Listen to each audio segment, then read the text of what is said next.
An Undeceptions podcast.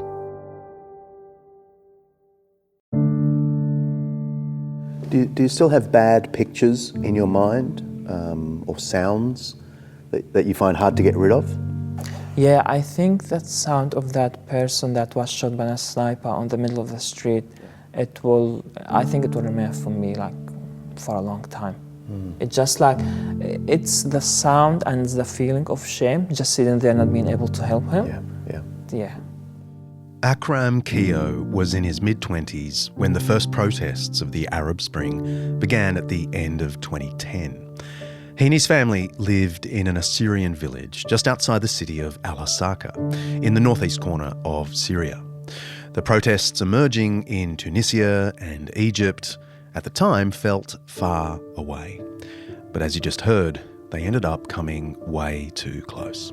When the protest started earlier I think it was back in 2012, something like that. So that's when you are like, this is still far away from us and probably will end up soon. Then it started getting closer and closer and closer with more people raging against the regime. The pro-democracy protests of the Arab Spring brought the already simmering discontent in Syria to a head. And by the end of 2011, Syrians found themselves in a civil war across multiple lines. And then I think at some point when the government itself started withdrawing from our area, like the police station and all of that, so it will be more protected. So at that stage, a lot of us started leaving to the city. Akram's family fled to a nearby city. As the civil war drew on, Islamic State, or ISIS, attempted to capture Al-Hasaka. As we'll soon hear, and as you can probably already imagine, it didn't end well.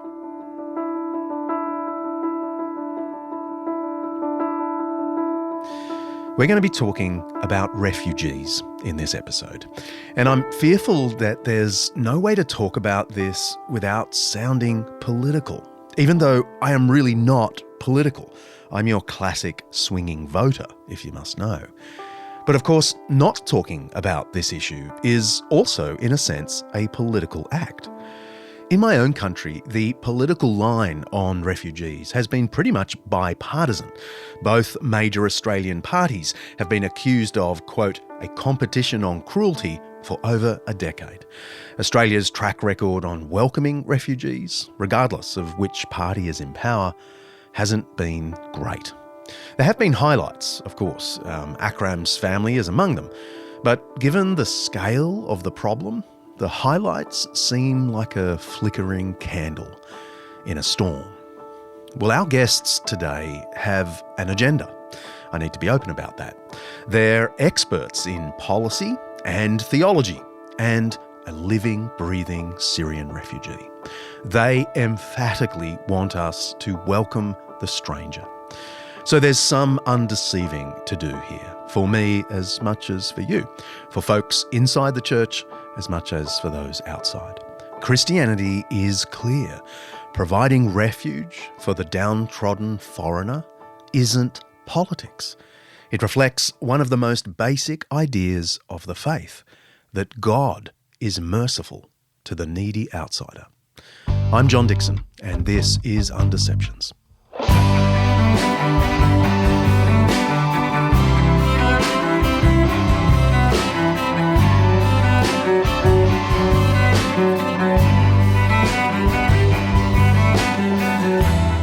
Undeceptions is brought to you pretty appropriately today by Zondervan's new book and video course, Confronting Injustice Without Compromising the Truth, by Thaddeus J. Williams. Each episode at Undeceptions, we explore some aspect of life, faith, science, history, culture, or ethics that's either much misunderstood or mostly forgotten. With the help of people who know what they're talking about, we'll be trying to undeceive ourselves and let the truth out.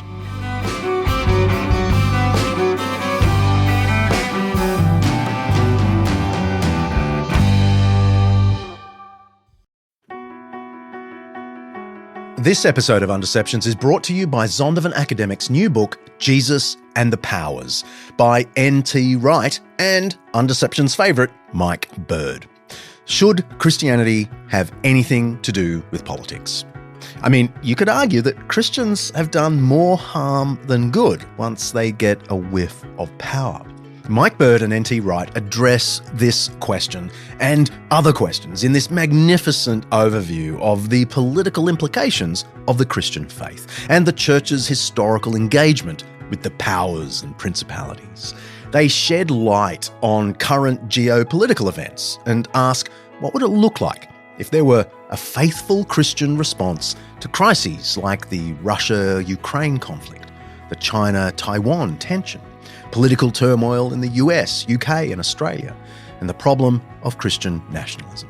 They build a pretty convincing case that Jesus' teaching about the kingdom of God confronts all forms of power, Christian and atheist, and calls on us all to support a pluralistic democracy where everyone, regardless of religion or irreligion, has a role to play in working toward the good of society. Whether you're a believer or a skeptic, I'd say this book will be an eye-opener. You can order Jesus and the Powers on Amazon, of course, or head to zondervanacademic.com/undeceptions to dig a little deeper and see if you really like it. That's zondervanacademic.com/undeceptions.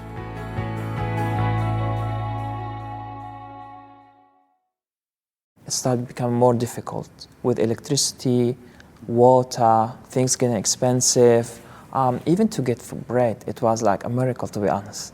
Like you will get there and stand in lines for hours, and it was very expensive. And if you get some, it wouldn't even be worth eating. But what you're going to do, like this is what you have. That's Akram again, telling us a little more about what life was like in Al-Hasaka as ISIS closed in. And at some stage, ISIS was surrounding the city, and it was like, today they're going to enter the city, tomorrow they're going to enter it. So it was like this continuous stress that we lived. It was so much pressure that some people were like, when's going to end? In February 2015, Islamic State attacked the Assyrian villages along the Kabur River. They kidnapped more than 200 Assyrian Christians and held them hostage, demanding that the Assyrian church pay for their release. Like 5 a.m. in the morning, they just attacked them, took all the people as hostages, more than 200 people. They stayed there for like a year with them. They asked our church to pay for money, but the church at that time was also struggling, like they don't have enough money to do it. So sadly, they decided to take the life of 3 people. One of them was my cousin, and they filmed it and they posted on Facebook. So like as a proof, if you don't pay us money, we will do the rest for that. Akram's family fled again, making it this time to Qamishli, a town about 90 kilometres further north. It's a city with an airport, and they desperately tried to get a flight to Damascus, Syria's capital in the south. Travelling so far by road was seriously dangerous. Flying was really the only option. After 2 months, they managed to get a flight to Damascus, but it wasn't with Qantas. And finally, when we get the ticket, it wasn't like a normal airplane. It was one of the military one. So basically from the inside, it's all empty. And everyone just been packed there. Oh, a military aircraft, yeah. Exactly. Yeah. So you're just sitting on the floor in this? No, we aren't. There's no place to sit down. You have to stand up the whole flight. What? Yeah, I know. I still remember, like, once we get all of us, it was like a lot of people there, okay? And the soldier behind, he's yelling at the other soldiers, like, push them inside, we are unable to close the door, the gates of the airplane. So everyone just being... Like a packed train or something? Yes, everyone just being squashed inside. From Damascus, Akram's family were able to get a car ride across the border to Beirut in Lebanon. So you lived in Lebanon for how long? Almost 2 years.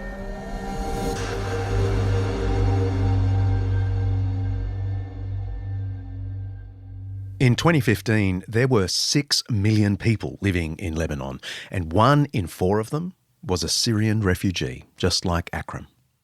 So the UN's refugee agency, UNHCR, says that as of the end of 2020, there were 82 million people forcibly displaced around the world, forcibly displaced from their homes, from their communities. That's Luke Glanville, Associate Professor in the Department of International Relations at the Australian National University, the country's top-ranked university. He's about to throw a whole bunch of stats at me because I asked him to. But before he does that, let me say that he's going to be joined in this episode by his brother, Mark Glanville, who is Associate Professor of Pastoral Theology at Regent College in Vancouver, a wonderful institution. Hello to all my friends there. Together, Mark and Luke have written a book titled Refugee Reimagined, which puzzles out what they believe should be the Christian response to people on the move. We'll hear from Mark in a minute, but back to Luke. Around 50 million or so of those are what is called internally displaced, meaning they remain within their countries of origin, but they've had to flee their homes and communities. There's 26 million of the 82 million are classed as refugees, meaning they fled their country of origin and do not yet have a durable solution to their displacement. A further 4 million are asylum seekers, meaning they haven't yet been classified as refugees. They're displaced and in need of a home too. And there's a further 4 million of that 82 million that are currently classified as Venezuelans displaced abroad. I think because UNHCR hasn't decided how to classify these vulnerable displaced people yet. A quick terminology brush-up. An asylum seeker is a person looking for the protection of a country other than their own country of origin because of fear of persecution or because they've experienced violence or human rights violations. It's a bureaucratic term, really. You aren't an official refugee unless you've applied for asylum as an asylum seeker and that application has been approved. National asylum systems are in place to determine who qualifies for international protection. Of course, during a refugee crisis like the one the world witnessed in 2015, when hundreds of thousands of people fled war and persecution, making dangerous trips across the Mediterranean and flocking into Europe, asylum systems often can't process claims fast enough. A refugee is a person who asked for protection and their claim was accepted. That doesn't necessarily mean that there's a place for them to go. It only means that someone with a rubber stamp has said that their claim for protection is legitimate.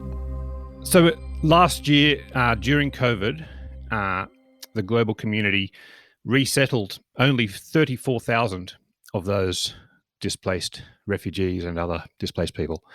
Usually, in previous years, the number has been around somewhere between 100,000 and 200,000. But even then, it's typically less than 1% of the global refugee population.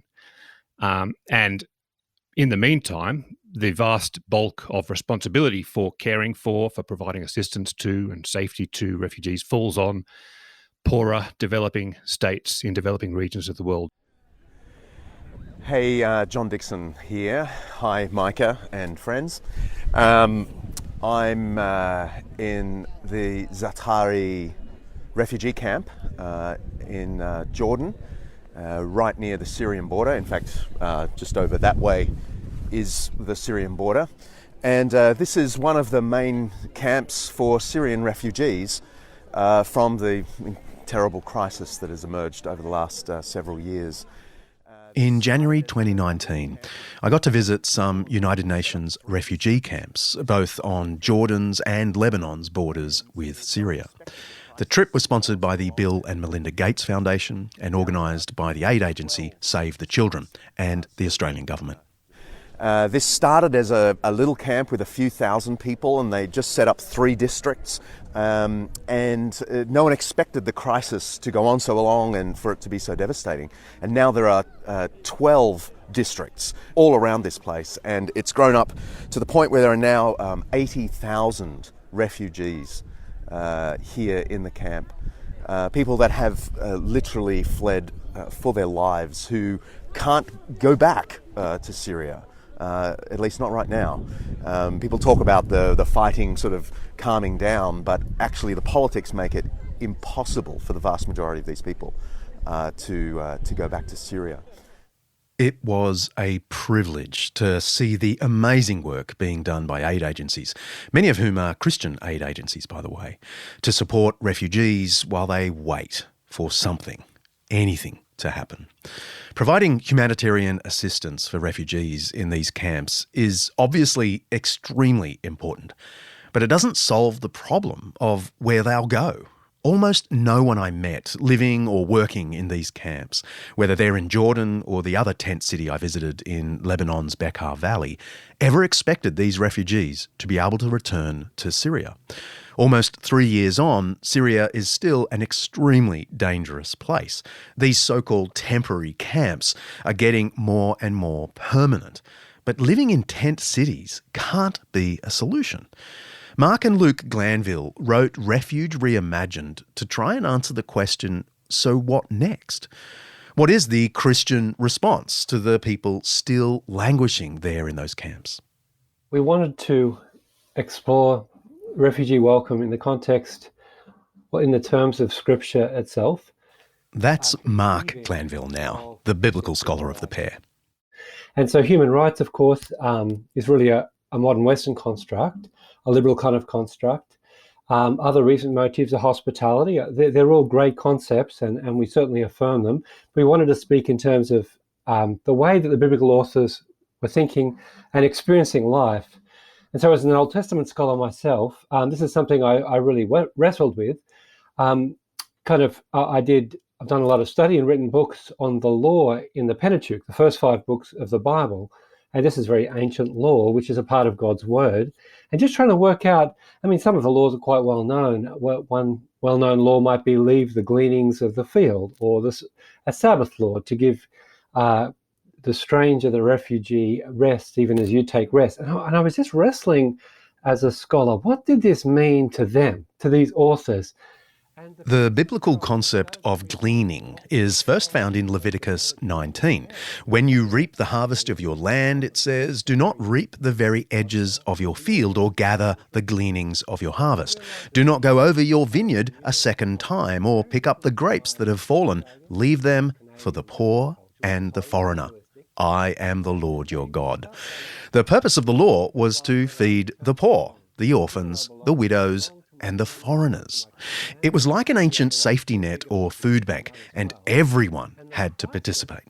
And the penny sort of dropped when I started to read cultural anthropology of the Mediterranean area, which is where ancient Israel and first century people of God were, the audience that the Bible was written to, and started to realize that these were communal cultures, very different from my Australian or now Canadian Western culture, which is highly individualistic. And they kind of negotiated their lives in terms of belonging. Who do I belong to? I belong to my family. I belong to my clan. Maybe I belong to a bigger people group than that as well. And the crisis that the Bible often addresses is a crisis of belonging. We might see it, the Bible might say, leave the gleanings of the field. And we tend to think that's social justice. But it wasn't. It was a crisis of protection and a crisis of belonging. And so the Bible, in both Testaments, we argue and we think, was calling on God's people, and perhaps in a sense, by extension, calling on all of humanity to enfold vulnerable people who are seeking a home as family, as kin. That word, kin, is really important to the Glanville's whole approach. It's an Anglo-Saxon term originally that basically means family. So kinship is that sense of belonging to or commitment to that we experience in healthy families. And it's a really important concept in the Bible. It's significant for the biblical authors that we're all descended of Adam in the Old Testament, and then in turn after the flood descended of Noah. And so there is this sense, I think, of the familial kind of belonging of all people. But there's a stronger theme again in the Old Testament. It's not just the family of humanity, is God's kinship, in particular with vulnerable people, which is quite an important theme in the Old Testament. For the Lord your God is God of gods and Lord of lords, the great God, mighty and awesome, who shows no partiality and accepts no bribes. He defends the cause of the fatherless and the widow, and loves the foreigner residing among you, giving them food and clothing. And you are to love those who are foreigners, for you yourselves were foreigners in Egypt. Deuteronomy chapter 10, verses 17 to 20. So, for example, if you go to Deuteronomy chapter 10, which we do in our book, and it says that Yahweh loves the stranger. Yahweh is the ancient Old Testament name for God, loves the stranger. And that word love, in the West, we see the word love and we often think of emotions. But as we show in our book, it's a word for covenant solidarity. It does have an emotive component, but that's secondary. First, that word love means covenant, and it means kinship. Covenant is the Bible's fancy word for the agreement God has made with his chosen people. And the glue that holds the agreement or covenant together is this word love, ahav in Hebrew, which has the sense of family, loyalty and devotion rather than warm, fuzzy feelings. God is said to ahav his covenant people, and the covenant people are, as the first and greatest commandment, to ahav the Lord our God. It's absolutely fascinating, actually, John, because this word love comes from these ancient treaties that were highly militarized treaties between Neo-Assyrian or Babylonian kings and lesser kings. And here the biblical authors use that trope of covenant, this steadfast loyalty that was demanded of kings for Yahweh. And it says, Yahweh loves a stranger. Yahweh makes a covenant commitment and a kinship bond with the stranger. And then what's brilliant about Deuteronomy 10, verse 18, it says Yahweh loves the stranger. Verse 19 of Deuteronomy 10, it says, therefore you, God's people, are to love the stranger. In other words, God makes a covenant commitment with the refugee and then commands, on the basis of the divine covenant, God's people also to make this covenant commitment with the refugee. And that's kinship and covenant. So, John, there is this familial kind of identity of all the whole human race, for sure, throughout Scripture. But a more prominent theme again is that Yahweh, that God, always tilts towards the margins. Okay, that's the Old Testament on love for the vulnerable outsider. What about the New Testament? Yeah, I mean, a beautiful connection between both testaments is Jesus' fellowship meals, which we show in our book really mirrors the Old Testament fellowship meals. I love how Jesus had the reputation not just of being friends with all the wrong people, but of eating with all the wrong people. And I say wrong there in inverted commas because they were the right people in terms of the kingdom of God. And Jesus was enfolding all the right people in the kingdom of God, those who are on the margins of first century Jewish society, whether they be tax collectors or whether they be people who are infirmed or whether they be people who are prostitutes or sinners by some other category.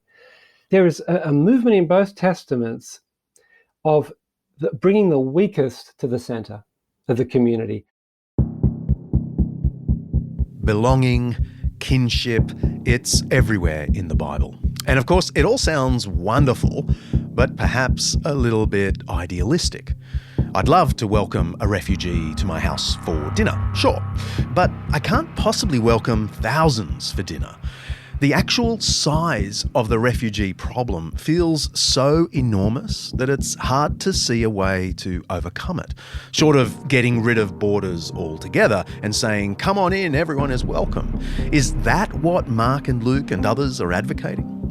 The rubber has to hit the road somewhere.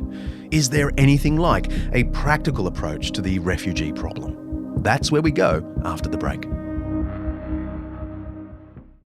My fellow Americans, tonight I am speaking to you because there is a growing humanitarian and security crisis at our southern border. Every day, Customs and Border Patrol agents encounter thousands of illegal immigrants trying to enter our country. We are out of space to hold them, and we have no way to promptly return them back home to their country. That's then US President Donald Trump speaking in an official address to the nation in January 2019, while calling on the US Congress to fund his plan to build a border wall between the US and Mexico to stem the tide of illegal immigrants making their way across the border. Some have suggested a barrier is immoral. Then why do wealthy politicians build walls, fences, and gates around their homes? They don't build walls because they hate the people on the outside, but because they love the people on the inside. President Trump goes on to say that the truly immoral thing is to do nothing to stop the flow of illegal immigrants crossing the border. Why? Well, because over the years, thousands of Americans have been brutally killed by those who illegally entered our country, and thousands more lives will be lost if we don't act right now. this particular claim that thousands of Americans have been killed by illegal immigrants turned out to be an exaggeration. But the sentiment is a popular one. Nations are responsible for protecting their own people against the predations of foreigners. I put all this to Luke Glanville, our global politics expert. Okay, Luke, strap your seatbelt in. Does any of this lovely kinship mumbo jumbo apply at the national level? I mean, it's one thing for a Christian household to go, yeah, I'd like to welcome a refugee. But is it really responsibility of a nation state like the US or Australia? I think absolutely. So much of the call to welcome the stranger that Mark has been talking about that we find in the Old Testament is addressed to Israel, the nation. And we find in these passages and elsewhere, God laying out his desire and design for political community. And it's a desire and design that is a beautiful vision of community and communal life that requires doing justice and caring for the widow, the orphan, the poor, and also the stranger. And it's given to Israel as a model for humanity. I think the reasons that are commonly given by many people, including thoughtful Christian scholars, for why it doesn't apply to nations today are typically quite spurious, really. They appeal to notions of state sovereignty or citizenship or, you know, the new responsibilities and demands of governments, the need to prioritize the care of one's own people, as if this somehow dilutes or marginalizes the biblical call to welcome the stranger.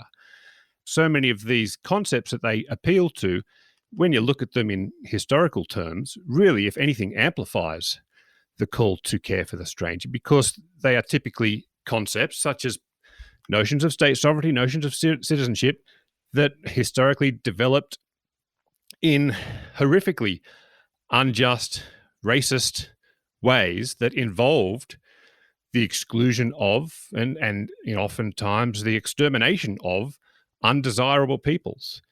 In February 2018, Capital Ministries, a group that runs Bible studies for US politicians, published an influential study titled What the Bible Says About Illegal Immigration. The studies were widely used, including by members of President Trump's own Cabinet Bible study group. In one section, the study reads, and I'm quoting from page 9, "For a government to be pleasing to God and receive his blessing, it has no option but to protect its citizenry from illegal immigration, per Romans 13.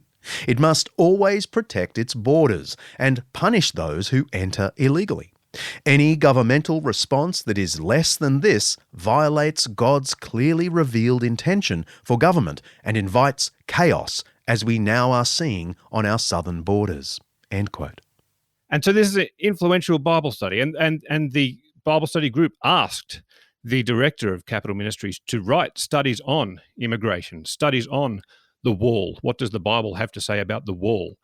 And at the heart of the Bible studies that were produced on these topics was always Romans 13 and a blatant misreading and misrepresentation of what Romans 13 says.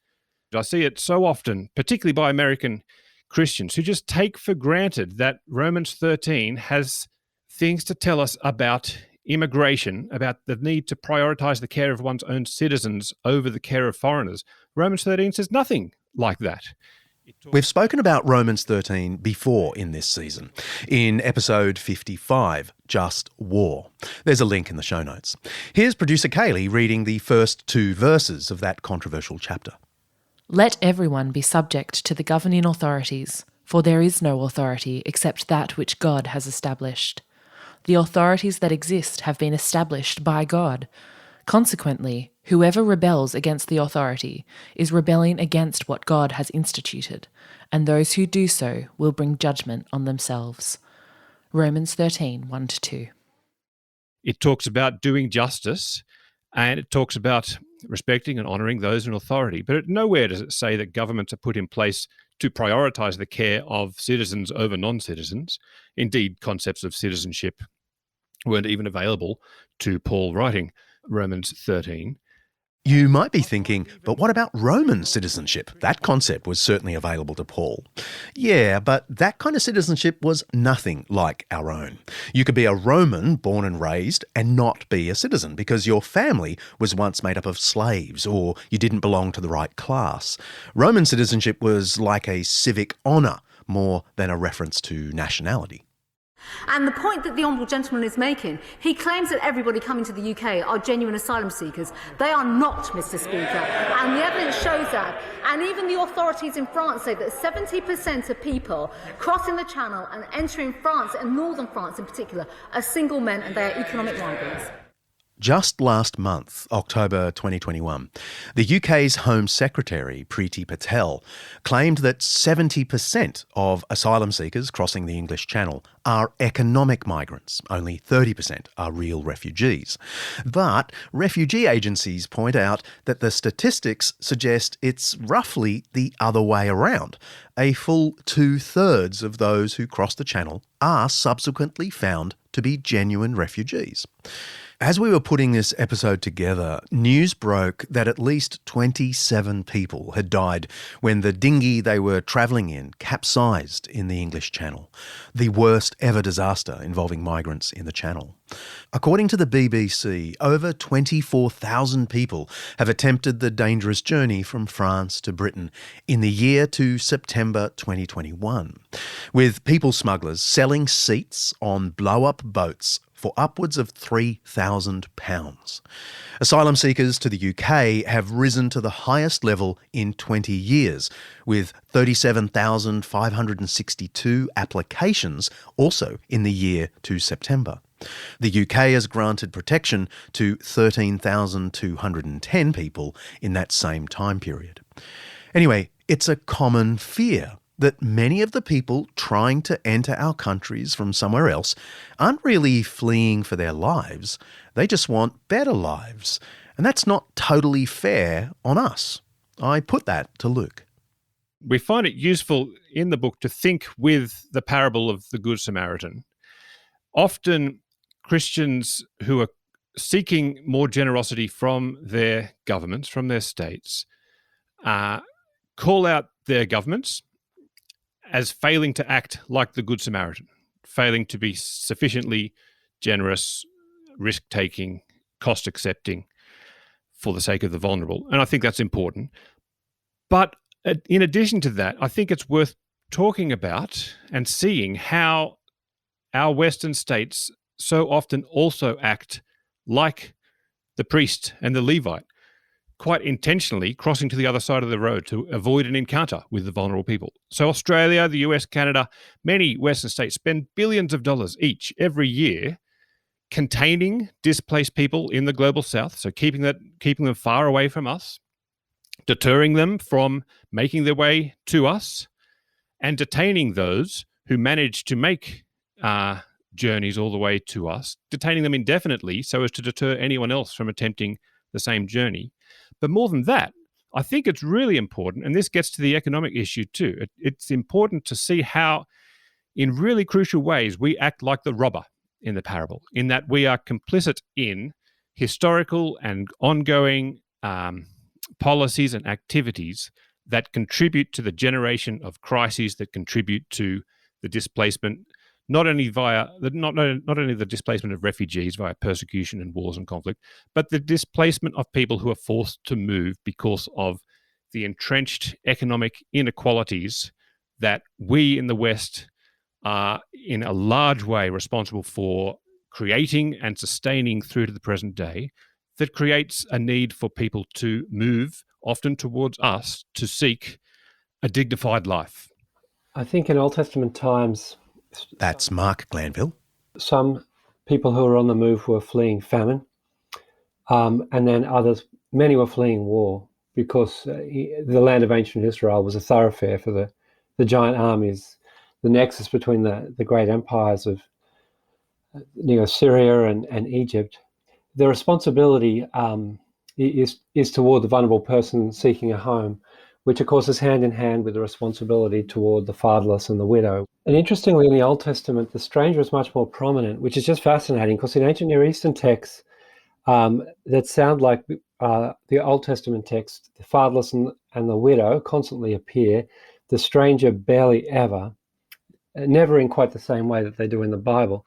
But the Bible is using this ancient Near Eastern trope, father, orphan and the widow, and then remarkably adds the stranger. And so I'm certain that forced displacement was the pressing social issue that many of the Old Testament texts address. We have a country where to assimilate, you have to speak English. We have to have assimilation. To have a country, we have to have assimilation. I'm not the first one to say this, Dana. We've had many people over the years, for many, many years, saying the same thing. This is a country where we speak English, not Spanish. That's President Trump again, speaking at the Republican presidential candidates debate in 2015. He expresses a feeling a lot of people have. Refugees won't even learn our language. I'm just going to throw some of the complaints that some of my listeners might want me to throw at you. Ready? They won't even learn our language. Well, okay, sure. My church has birthed Kinbraith, which is a welcome, housing and advocacy for refugee claimants here in Canada. And they really want to learn our language. They wish they were speaking our language now. It's so hard to assimilate into Canadian and Australian culture. Just give us time. The refugees are remarkably resilient people. That's how they got here. Well, for many people, they won't be numerate or literate in their own language, let alone English. These people would be taking Australian jobs, there's no question about that. That's the Australian Liberal Party politician Peter Dutton. The Liberal Party, by the way, is the rough equivalent of the Republican Party in the US. Anyway, Mr. Dutton was the Minister for Immigration for a few years. He raises another strong objection. It's already pretty crowded here. Letting in more people is just going to put pressure on employment and housing. It really isn't very crowded here. If we have a bit of perspective, we see that, as we've been saying, those in the developing world take in so many more millions of refugees than we in the West do. And the economic argument is absolutely spurious. Again and again in Australia, Europe and America, studies find that refugees bring net economic benefits. In Jordan, there's two tiers of schooling. Morning is for Jordanian children and afternoon is for Syrian refugee children. What a beautiful way to adjust the cultural landscape to include newcomers. Today we are announcing a new resettlement arrangement between Australia and Papua New Guinea. From now on, any asylum seeker who arrives in Australia by boat will have no chance of being settled in Australia as refugees.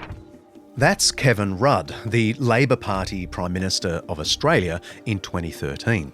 Labor is the equivalent of the US Democratic Party. He's announcing a new policy. If you're a refugee who comes to Australia by boat, you'll never be allowed to stay, even if you're found to be a genuine refugee. And that's the last objection I wanted to raise with the Glanvilles. Shouldn't refugees come in an orderly way instead of trying to jump the queue? Do you think there's a proper way for people to seek asylum? I mean, isn't there something to be said for the view that we shouldn't be encouraging the people smugglers to put people on boats in harsh conditions where they become more vulnerable? So we should be really harsh against those who are coming to Australia, for example, by boat.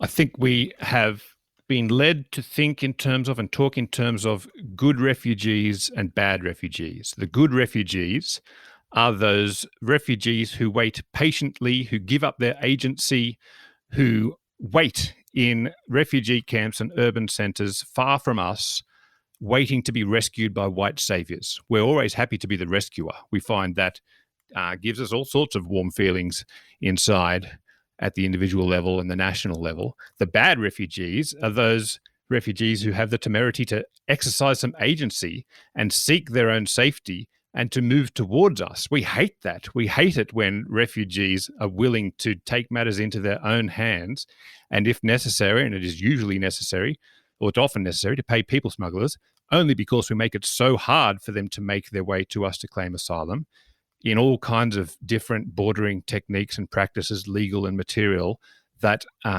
cost us billions of dollars and make it more dangerous. I think we like to tell ourselves that it is more humane, and our politicians are always telling us it's more humane to stop the boats. Tony Abbott once said that's the most compassionate thing you can do. That's Tony Abbott, another previous Prime Minister of Australia. We always talk about our dominance over vulnerable others in terms of how it's for their benefit and for their protection and for their safety, because they don't know better. We need to care for them by stopping the boats, stopping the people smugglers.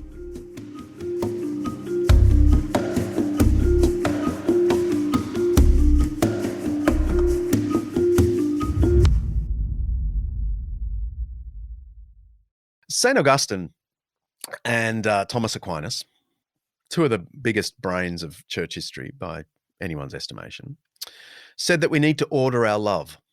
Okay. And so, yes, we are to love everyone, but we should really prioritize loving those who are right in front of us. That's where we should put our activity, or in the aphorism, charity begins at home. Isn't that right? It's largely right. I think the question of who is right in front of us, this is often invoked with respect to the parable of the Good Samaritan too. I see Christians often saying that, well, the Good Samaritan cared for the stranger immediately in front of the Good Samaritan, but didn't go out of his way to look for vulnerable people. And Aquinas says something similar. But Aquinas also says at certain times you should prioritize the care of the needy even over the care of your own father. So need is an important consideration. Augustine and Aquinas got a bit of a run in episode 57, Jesus, Philosopher. In short, Augustine was probably the greatest theologian of the ancient Western Church. The stuff he wrote in the late 4th and early 5th century is still being widely read, and it's still hugely influential among clergy and theologians, whether Catholic or Protestant. Thomas Aquinas from the 13th century is mostly read today by Catholics and philosophers of religion, as well as naughty Protestant historian podcasters. But he too, like Augustine, has exerted a massive influence on the theology and ethics of Western Christianity. And when we think about the present day, we're living in a very different world to the world Augustine lived in and Aquinas lived in the sense that we are much more aware of global suffering and vulnerabilities, and much more capable of responding to global suffering and global vulnerabilities. And so there's a sense in which vulnerable Syrian refugees right now are right in front of us too. Vulnerable Rohingya refugees are right in front of us. We're aware of their suffering. We can't pretend we're not. And we have enormous capacity in the West to care for so much larger numbers of refugees and other vulnerable peoples around the world than we presently do.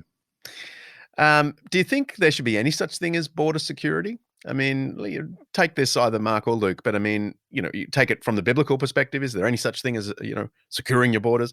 Even if the idea of the sovereign state has an older history, going back 500 years or so, the idea that sovereign states have this inherent right to control their borders, the idea that sovereign states have linear territorial borders is more recent. I think certainly there is just grounds for weaker, poorer states to take measures to secure themselves against predatory outsiders, be they individuals, corporations, other states, who seek to enter their territories in order to extract their resources or take advantage of their relative weakness or poverty. But I just want to say that we in the West aren't those kinds of states presently, and we don't have the same kind of need, and therefore we don't have the same kind of justification for strictly controlling the movement of people across our borders. Obviously, there are exceptions. Things like COVID create needs for a certain degree of monitoring and circumspection in these respects, but the assumptions that we have today that we as a sovereign state inherently need to and have to and are permitted to control absolutely who comes into our territory in order to secure ourselves against the rest of humanity. It's a deeply troubling assumption that we've taught ourselves. But Mark, couldn't someone reply that even in the Bible, Israel did have something like borders? I mean, you have in the book of Numbers and in the Judges. I'm reading the Judges at the moment. There are territories. There are tribal territories, and they know that their strip of land goes from this town to this town, meets this river here, and so on. Couldn't that be used as some kind of justification for strong borders?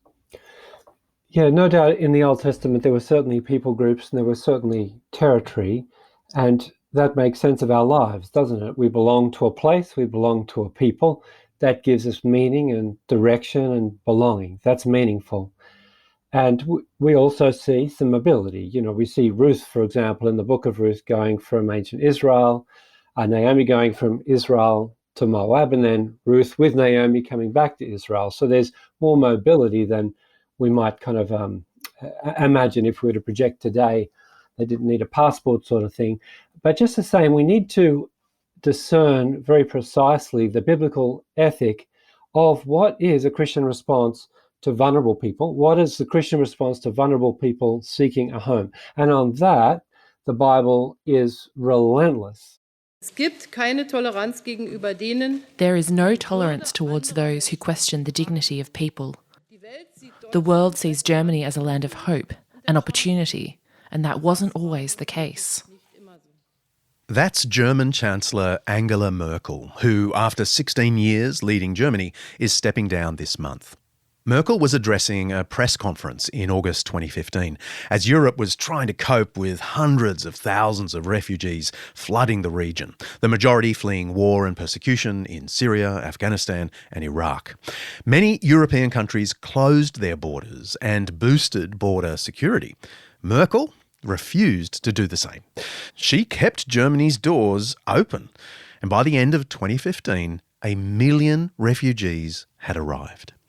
The New York Times called it a sudden act of moral heroism that would define her legacy. Others in Europe were less enthusiastic, and Merkel had to defend her move to her own people and to the wider European community. Universal civil rights so far have been closely linked with Europe and its history. It was one of the founding motives of the European Union. If Europe fails on the question of refugees, this close connection with universal civil rights will be destroyed, and it won't be the Europe we want. Angela Merkel famously opened Germany's borders to over 1 million refugees following the Syrian crisis. She was heavily criticised for this and still is. So is that the kind of crazy thing you guys are advocating? Yeah, I think that's a wonderful model. I think Merkel took several missteps after that, so it's by no means a perfect example.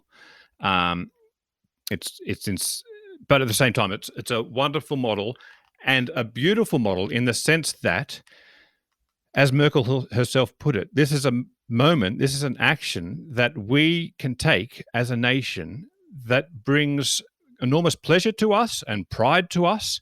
It's an action that in some small way makes some small reparations for the grievous harms that we've done to vulnerable people in previous generations. And we saw in that moment the real celebration and the joy that the German people felt in doing justice, in doing good with and alongside vulnerable people, doing it together in community. It was a real moment. And often the criticism is that politicians just can't afford to do that because look at the backlash that Germany saw. Well, Merkel survived, didn't she? And she's stepping down this week. Still as the most popular politician in a generation. Yeah. And if it cost her some political capital to make this move, what better way than to spend one's capital in doing justice and in loving the stranger? Oh, man. I will never forget this. Walking through the tent city in the Bekaa Valley on Lebanon's border with Syria. School was just out and the kids were following me everywhere. G'day! Yes, I even taught them to say g'day.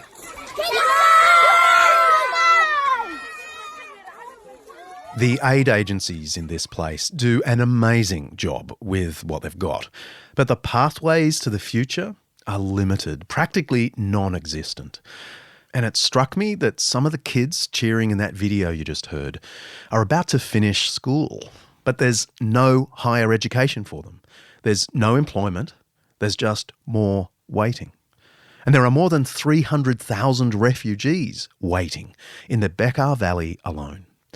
So I asked Luke and Mark to tell me whether they reckon the refugee problem might be just too big to solve. And they said it really comes down to policy and will.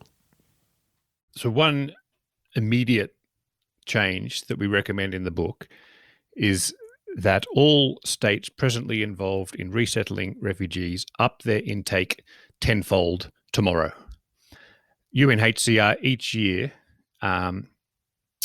tells us that they provide a number of people in urgent need of resettlement. So refugees, so there are, as I was saying before, 26 or so million refugees at the moment in the world.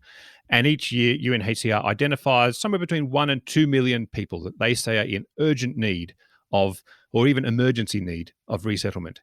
And each year, those states such as Australia, Canada, the US, these three states particularly lead the way in resettlement.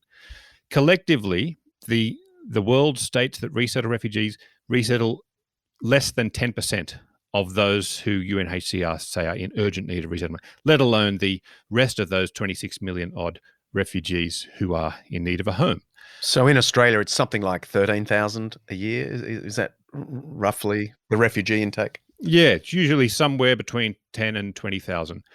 And we saw it looks like it can be possible. So by the end of the Trump era, Trump had drawn down the US's resettlement ceiling, as it's called, to below 20,000 per year. And one of Biden's promises, which he has just reaffirmed in the last couple of weeks, was to up it to 125,000 refugees per year. And that's a good thing. And I think, as we say in the book, that's what states should do right now and then continue to work hard to take the opportunity to welcome more and more refugees into the future. Tenfold sounds ridiculous. What would that mean? Let's take Australia as an example. Perhaps you can do the maths for your own country.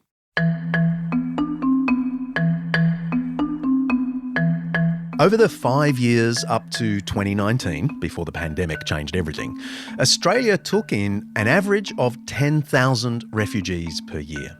That's roughly 5% of our net intake of permanent migrants, just under 200,000 a year. Personally, I'd be happy to increase that overall number of 200,000, but let's just say we don't, right?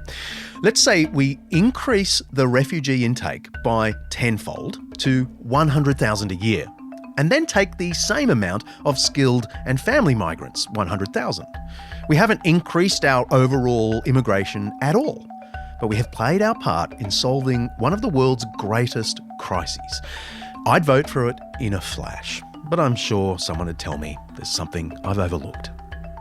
I would say to the church, it's not enough just to say it, but we have to get into mutually transforming relationships with newcomers. Sometimes I think, John, a lot of our fear comes because we live fairly homogenous lives. That is to say, if we're Christians or people of another religion, we might worship on a Sunday or another day with people who are just rather similar to us.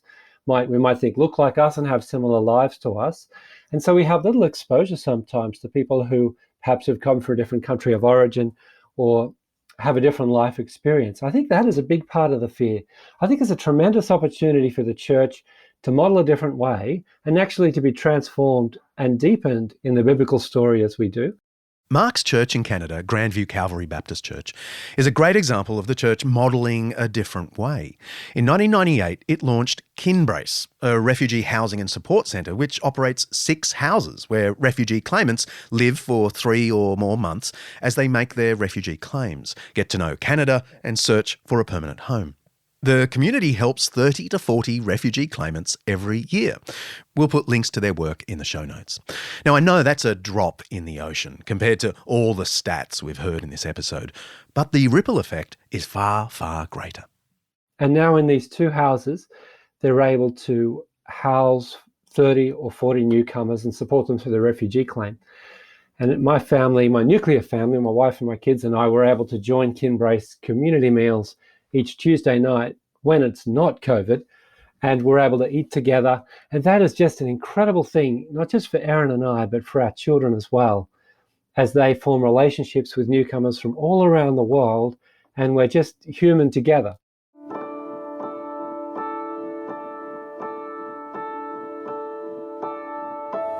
And what were your hopes when you were there before the war? What did you hope to do? I think it was just like anyone here in Australia, you know, like having the house, finding the job, settling down. It was very normal, just similar to what we have in right now. Even now, when I look at how normal life it is like right now, and I compare it to before the war, it was like the same situation. Yeah. But it's crazy how things can change so fast. That's Akram again. Every time I actually speak to a refugee, I realise anew that they are real people, normal people.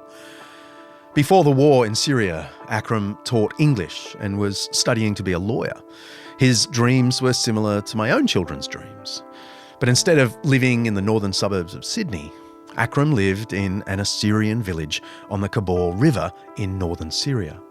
There was war there, which meant he couldn't stay there anymore. Akram's dreams are still fairly basic. He wants a house, family, job. And he's working towards them here in Australia. In September 2015, Australia decided to allow a one-off intake of 12,000 Syrian refugees into our country. That bumped up our previous averages considerably. Akram and his family were among those allowed to settle here. I think, like, you know, people should be given the opportunity to live a better life. And, like, of course, I agree, like, you know, a lot of people will have the fear, like, you know, more outsider will come here and that might change the Australian way of lives. And that's completely understandable. But if you don't give that people that chance, you will never know. And it's the same with Australian arriving here to Australia. It was also looking for a better life. So I think the Syrian people deserve that, because back in Syria, they are really hard worker. They want, like, you know, when it comes to education, when it comes to working, and they enjoy life in general. So I think they deserve to live that, even if it is another country.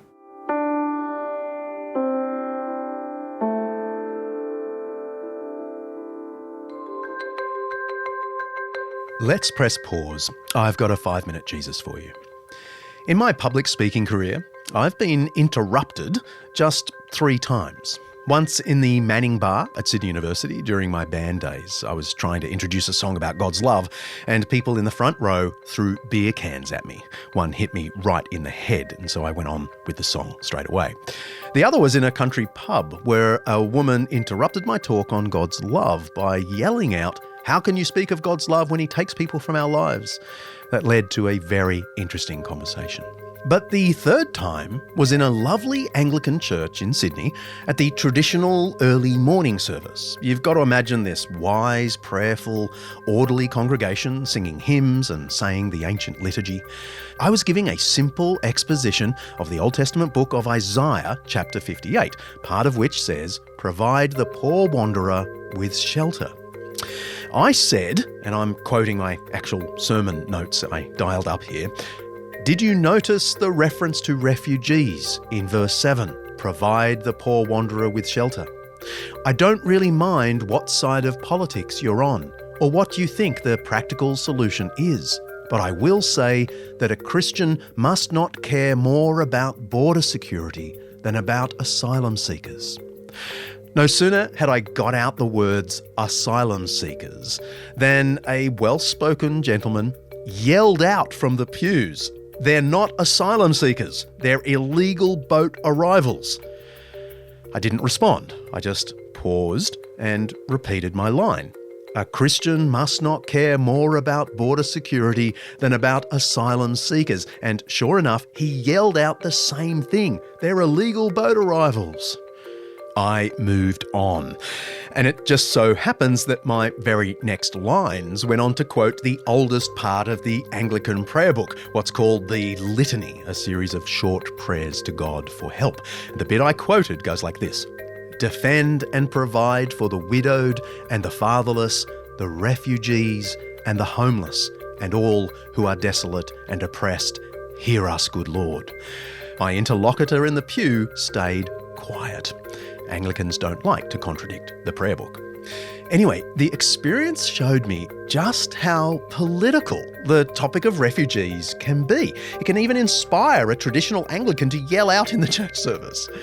Even though it's a clear topic of consistent teaching in the Bible, some people struggle to hear anything about this theme without thinking of it as a partisan ploy. The same thing happens when you make the point that Jesus himself was, for a time, a refugee. The famous Christmas story in Matthew chapter 2 says that King Herod killed the infants of Bethlehem in an effort to hunt down the newborn Messiah. And Joseph and Mary, his parents, flee with the baby Jesus to Egypt, 500 kilometres away. Now, the point can be overplayed, for sure, but the overreaction is just as real. I read an article just the other day titled, "Jesus Was Not a Refugee." The author opens with these words: "It has become routine at this time of year, Christmas, for activists, social justice warriors, religious leftists, and others to seek to politicise the Christmas story. And one key way to do this is to make the claim that Jesus was a refugee asylum seeker in another country." The author goes on to say there is no way Jesus can be considered a refugee. He's got two main reasons. One, Jesus never left the Roman Empire, so he pretty much just moved around in one sovereign territory. And two, he was only there temporarily, so that's not really refugee status. According to Matthew chapter 2, after Herod died, Joseph was urged in a dream to return to the Holy Land. They went up to Galilee rather than Judea. This reads to me like a pretty motivated retelling. There's no way you can think of Jerusalem and Alexandria, down in Egypt, which is where Jesus probably went, as basically the same country, just because they're both subjugated to Rome. That's not really how the empire worked. I think we can safely say that if a king like Herod has no jurisdiction in Egyptian Alexandria, and he certainly didn't, then Alexandria is, to all intents and purposes, an entirely different country. And the reference to this being temporary changes nothing. The thing that allowed the Holy Family to return to the Holy Land was that the threat had passed with the death of King Herod. Imagine Herod had survived and continued his grudge against the Messiah's family. You can be sure that this family would have settled down in Egypt. And that's the thing. The families I met in the camps in Jordan and Lebanon simply can't return. Their villages have been destroyed or overtaken by rival factions. My friend Akram might not have ISIS to contend with anymore, but Syria is still in disarray. President Bashar al-Assad is no less brutal against perceived traitors. And Akram knows that his extended family's homes and belongings have all been acquired now by others. 5 years later, Akram and his family are still in Egypt, you could say, with the Holy Family, and angry Herod still rules. Refuge is exactly what we have to offer them. You can press play now.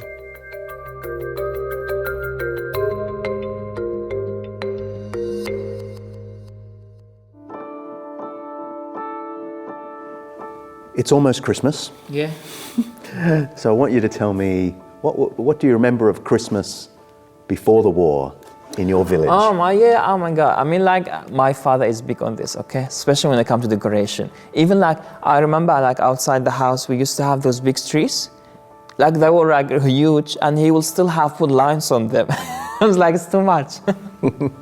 Yeah, no, I mean, like in general, we will celebrate Christmas in a big way. Like, you know, if it was going to the church at that day, or like, you know, visiting, like, especially in our village, because everyone know each other, like the young guys will be visiting every house to say Merry Christmas to them, everyone, and like they will enter the house, eat like, you know, the food and drink and all of that. And then like we will start doing that for our cousins. Presents? Is presents a part of Christmas? No, actually, we didn't focus on that part. Yeah. No. Just feasting. Yeah, just feasting. Yeah, yeah. Well, the baby Jesus was a refugee for a little while, wasn't he? Yeah, in Egypt. Yeah, he had to flee Correct. King Herod. Yeah, correct. So do you feel a closeness to Jesus and to, you know, because of that Christmas experience? I mean, of course, we can't compare ourselves to our Lord. No, indeed.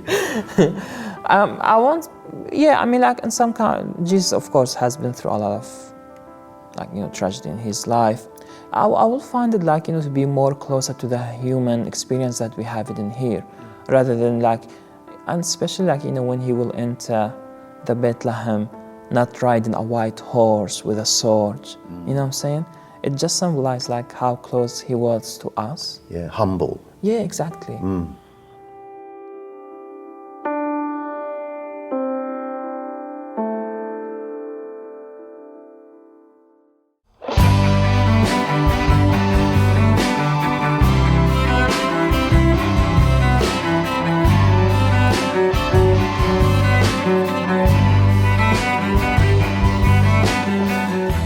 We're coming to the end of the season soon, and I just want to say that I am enjoying this gig more and more. And our little team is having more and more crazy ideas about themes to tackle and ways to enhance your listening experience. And I've loved checking out some of your reviews and ratings over at Apple Podcasts. It is so encouraging. And some of you have dropped us some great suggestions. Watch this space. But I want to say thank you. We also ran a little competition earlier this season. Congratulations, therefore, to Emily Henderson, who won our Zondervan book pack, and Christabel Sinekwe, I hope I'm pronouncing that correctly, Simon Burrell, Ruth Davies, Rachel Griffin, and Joshua Vardy. I hope you like your Undeceptions t-shirt and Bullies and Saints. I also want to thank those of you who have been regular or even one-off sponsors of this show by clicking the donate button at undeceptions.com. I've said before that it costs us about $3,000 to make each episode. And some weeks, because of you, we cover those costs. So let me say a heartfelt thank you. Don't forget to go to undeceptions.com and pick up your Undeceptions t-shirt in the store. And just until Christmas, we have a gift idea. We've got hardback copies of my new Bullies and Saints, an honest look at the good and evil of Christian history. I've signed them, which may reduce the worthiness of the book, and I've even scribbled in some ancient Greek in each copy. Something for your nerdy friend at Christmas. Just head to undeceptions.com and click the store. Next episode, well, it's the last of the season, and a pretty appropriate end. When was the last time someone asked you how you're going and you didn't say, busy? And they said, It seems like our lives are crammed with every conceivable activity and we've forgotten how to rest. So that's what we're looking at, the science and history of rest. See ya. Undeceptions is hosted by me, John Dickson, produced by Kaley, Payne, and directed by Mark Hadley. Editing by Richard Hamwi.